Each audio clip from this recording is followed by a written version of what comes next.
Hola queridos amigos, bienvenidos al bosquejo de la lección de la escuela sabática. Estamos muy felices de compartir estos momentos tan especiales con todos nuestros amigos. El título general de la lección en este trimestre es Discipulado. Y en esta lección, en esta semana, estudiamos acerca del discipulado con los enfermos. El título, Discipular a los enfermos, lección número 5. Y para poder comentar esta lección tenemos dos invitados especiales. Pastor Marcos Bonfín, quien es el director de salud de la División Sudamericana. Bienvenido, Pastor. Un gusto estar aquí. Él también es director de familia de esta división. También está con nosotros el Pastor Miguel Piñeiro, quien es director de los departamentos de mayordomía de la iglesia. Bienvenido, Pastor. Gracias, mi pastor. Es un gusto estar con usted también. Somos colegas, amigos, y él está dirigiendo este departamento importante aquí en la División Sudamericana. Vamos a hacer una oración y enseguida vamos a continuar con nuestro bosquejo. Pastor Miguel. Bondadoso Padre Celestial, gracias por tu amor y bondad. E ao estudar este tema tão relevante, o discipulado com os enfermos, que tu nos des sabedoria e entendimento, em nome de Jesus. Amém. Amén.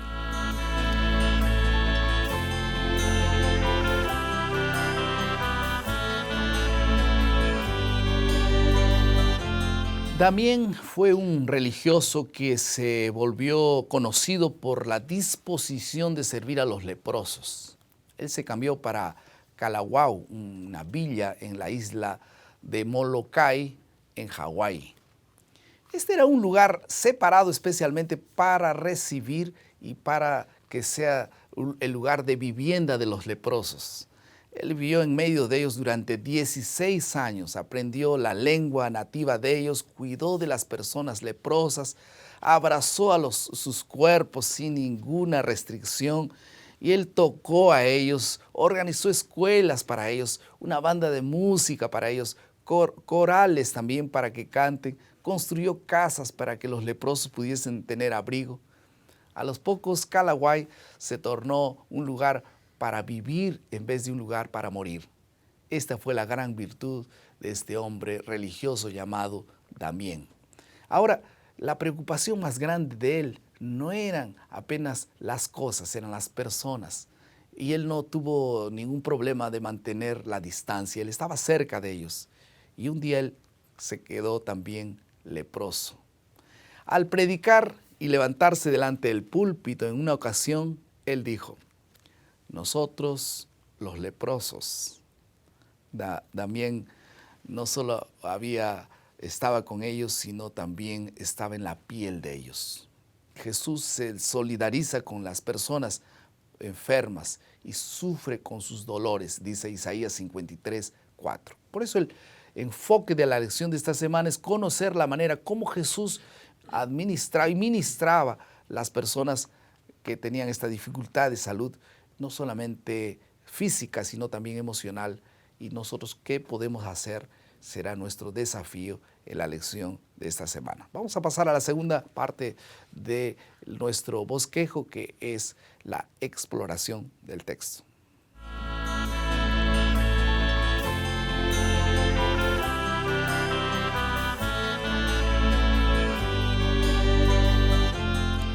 Vamos a considerar entonces dos cosas, fundamentalmente, dos temas.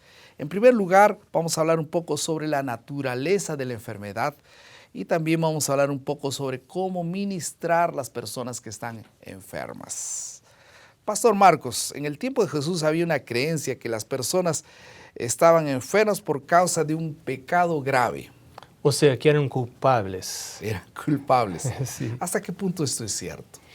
Mira, claro que hoy tenemos enfermedades en el mundo por el tema del pecado. Si no hubiera pecado, no tendríamos enfermedades. Y sí es cierto que gran parte de las enfermedades son por un descaso o un no respeto a un buen estilo de vida, a las leyes de la salud. Hay enfermedades que no tenemos culpa por tener. Tenemos por origen genético, o sea. Pero por el ambiente también, ¿no? Por el ambiente. Pero algo muy interesante es que hay una palabra hebraica que puede ser traducida tanto por cura como por salvación. O sea, para el paralítico el Señor Jesús dijo en San Marcos capítulo 2, versículo 5, Hijo, tus pecados te son perdonados. O sea, el vínculo que había en la mente de Jesús entre el perdón y la cura era muy cerca. Ujú. Las dos ideas eran muy cerca. Y entonces,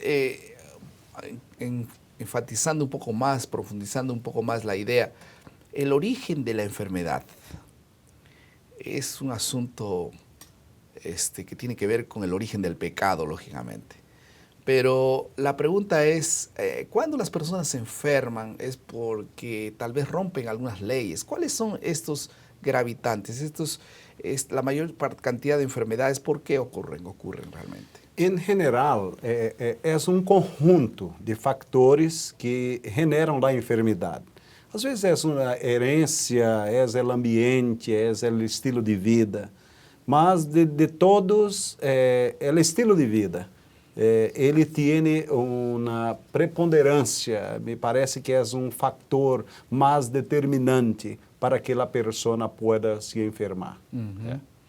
Y ese estilo de vida es el que define prácticamente lo que es la salud de la persona, ¿no? Sí. Claro, incluso el estilo de vida puede atrasar o malograr una mala herencia genética que iba a causar una enfermedad. Es un detonante. Pero sí, pero un buen estilo de vida puede sacar esto de la vida y dejar a la persona saludable por más tiempo.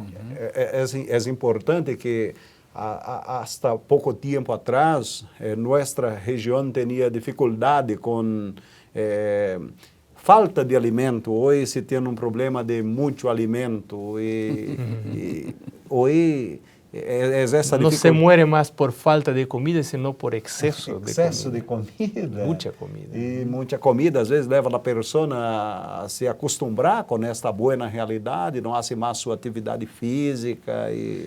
Si tuviésemos que elegir dos hábitos, ¿cuáles serían? Interesante. Para vivir saludablemente. Creo que el ejercicio físico es lo más importante. Mira, hay un estudio dando cuenta que un vegetariano, perfecto vegetariano, si hubiera eso, que no hace ejercicio físico, tiene la misma expectativa de vida que un fumador, un fumante que hace ejercicio físico. O sea, es muy importante el ejercicio. Y en relación a los alimentos. Eu creio que os alimentos também são fundamentais. E é importante comer comida, porque há muitas coisas com o nome de comida, mas que são puros aditivos químicos. Son entretenimiento. São entretenimento. E não comida. E não comida, porque o conceito de comida é de algo que tem vida. El frijol, arroz, que se puede nutrir. papa, que se pode... É algo que sembrando, nasce, cresce, se cosecha e come. Então, a comida tem que ter vida. A comida muerta não tem o mesmo valor nutritivo que tem na comida que Por tem eso, vida. ensaladas frescas, frutas frescas. Sí. Las comidas integrales. Y hay una declaración así impresionante que revela que comer poco y hacer ejercicios podría ser el resumen de otros consejos más que la Biblia da, y específicamente el Espíritu y Profecía, ¿no? El comer poco está muy ligado a la longevidad. Sí. Muy ligado. Muy ligado eso. E o exercício físico também, quando tu sales a caminhar, tu tienes ali aire puro, tu tienes... Son los 8 remedios naturales, Isso, perfecto, ¿no? perfecto. Que también complementan. Sí. No podemos hacer una cosa sin dejar de hacer otras cosas también. Ahora, en el tiempo pasado, especialmente los griegos separaban el espíritu, después la parte física. Algunos dicen, con tal que yo esté bien con Dios, lo demás no importa. ¿Cuán importante es que nosotros vivamos integralmente el Evangelio de la salud, ¿no? Todo daño que hago a mi cuerpo va a dañar mi cerebro, a donde está la mente, con la cual me comunico con Dios. Así que el daño hecho al cuerpo va de alguna manera dañar mi comunión con Dios. Uh-huh. Sin duda alguna que las personas que son afectadas físicamente no tienen esa amplitud de mente. Ahora, hay personas que dicen, voy a comer lo que quiero, no voy a hacer ejercicio, pero voy a estudiar la Biblia, quiero solo la salvación, la vida eterna, voy a recibir otro cuerpo, pero no se da cuenta que todo el proceso de salvación ocurre a través del cuerpo. Nada ocurre fuera del cuerpo. Incluso el juicio, Dios nos va a juzgar por el bien o mal que hubiéramos hecho a través del cuerpo, dice Pablo. Uh-huh. Y muchos mueren antes de tiempo también. Sí. Y porque escogieron ese camino. Vamos ahora a tener una última parte de este comentario y tiene que ver un poco sobre alguna demora. ¿Por qué algunas personas dicen, ¿por qué no me cura Dios antes? ¿Por qué algunas personas buenas no son curadas? ¿Por qué es que Jesús a veces no es que sea selectivo? Llegaba a una ciudad y curaba a todo el mundo. Curó al leproso, Simón, que no era nada bueno, y curó también a María Magdalena, que quería realmente hacer la voluntad de Dios. En fin, Dios no dice, tú eres bueno, a ti te curo. Y tú eres malo, a ti no te voy a curar. No, la misericordia de Dios, cuando pasaba por una ciudad, todo el mundo era curado. Y a veces Dios permite que la enfermedad permanezca porque tiene sus propios propósitos. Él es Dios, ¿no es así? É importante, pastor, entender o assunto do conceito de vida eterna. Quando Jesus cura, ele não busca curar solamente o físico, mas também o espiritual. Porque o físico é solamente para 20, 30 anos, 10 anos, mas o espiritual pode chegar hasta a eternidade. Hasta a eternidade. Qué maravilla. Vamos a pasar a la tercera parte de nuestro bosquejo, que es la aplicación.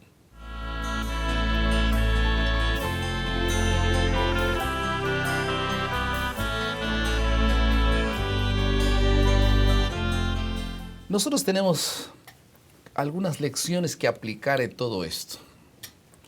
Si no tomamos decisiones, no hay cómo mejorar la vida física y espiritual, ¿no es así? Sí. Primero nosotros, y también la iglesia tiene proyectos. Nosotros tenemos que tomar decisiones, no mañana, porque nosotros somos bien somos campeones para decir el lunes comienzo la dieta. Y la Biblia dice que el lunes no te pertenece. ¿Saben dónde Dios está? Está presente en el hoy. Hoy, ahora. Ahora. La palabra más peligrosa en la Biblia es mañana. Hoy nosotros podemos tomar una, por lo menos, decisión y pedirle a Dios, ayúdame, voy a comer un poco menos de lo que comía. Hoy voy a caminar por lo menos 10 minutos. Algunas decisiones tienen que salir, porque si no tomamos esas decisiones, la lección quedó apenas en una teoría. No sirve de nada. Que Dios te ayude a tomar esas buenas y magníficas decisiones. El Departamento de Salud de la División Sudamericana promueve también algunas ferias de salud, ¿no? La iglesia puede organizar por lo menos una vez por año una feria de salud en la comunidad para que la gente vea y pueda ser impactada con el mensaje. Otro programa muy interesante es la Escuela de Cocina Vegetariana. Okay, la escuela. Otro es el programa Muévese por la Vida. Muévase por la vida. Muy interesante. Pero lo más importante debe ocurrir en las casas, en los hogares. En la práctica del día a día. Sí, en los padres enseñando. Tenemos también el Seminario de Enriquecimiento Espiritual número 2. Sí. Que es magnífico, lo recomiendo. Si tú no hiciste nunca ese seminario, por favor busca a tu pastor, busca al líder de tu iglesia y organícense para realizar ese seminario. Lógicamente tienen que hacer primero el 1, sí. Pero ese seminario es extraordinario. Vamos a ir a la última parte de nuestro bosquejo, que es la creatividad.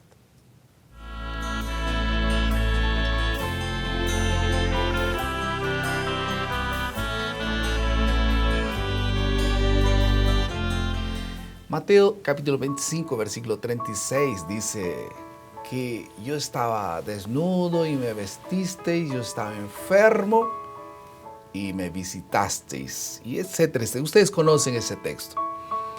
Si hay enfermedad en el mundo, los primeros que deben llegar a poder dar ánimo, hacer una oración y tal vez hablar un poco somos nosotros. ¿Qué te parece si tu clase o tú te organizas con alguien más y este sábado próximo, en vez de tal vez descansar un poco, que es estar un poco confortables en la casa, descansar un poco, abre mano un pedazo de ese tiempo, anda a visitar un hospital, tal vez lleva algunos folletos, algunos libros y da unas palabras de ánimo a los enfermos. Este es un mandato de Dios. Que Dios te bendiga. Vamos a orar. Querido Padre, muchas gracias por tu palabra. Bendice el estudio de tu palabra y la lección para que sean vivos en nuestra vida cada día. En el nombre de Jesús. Amén. Amén.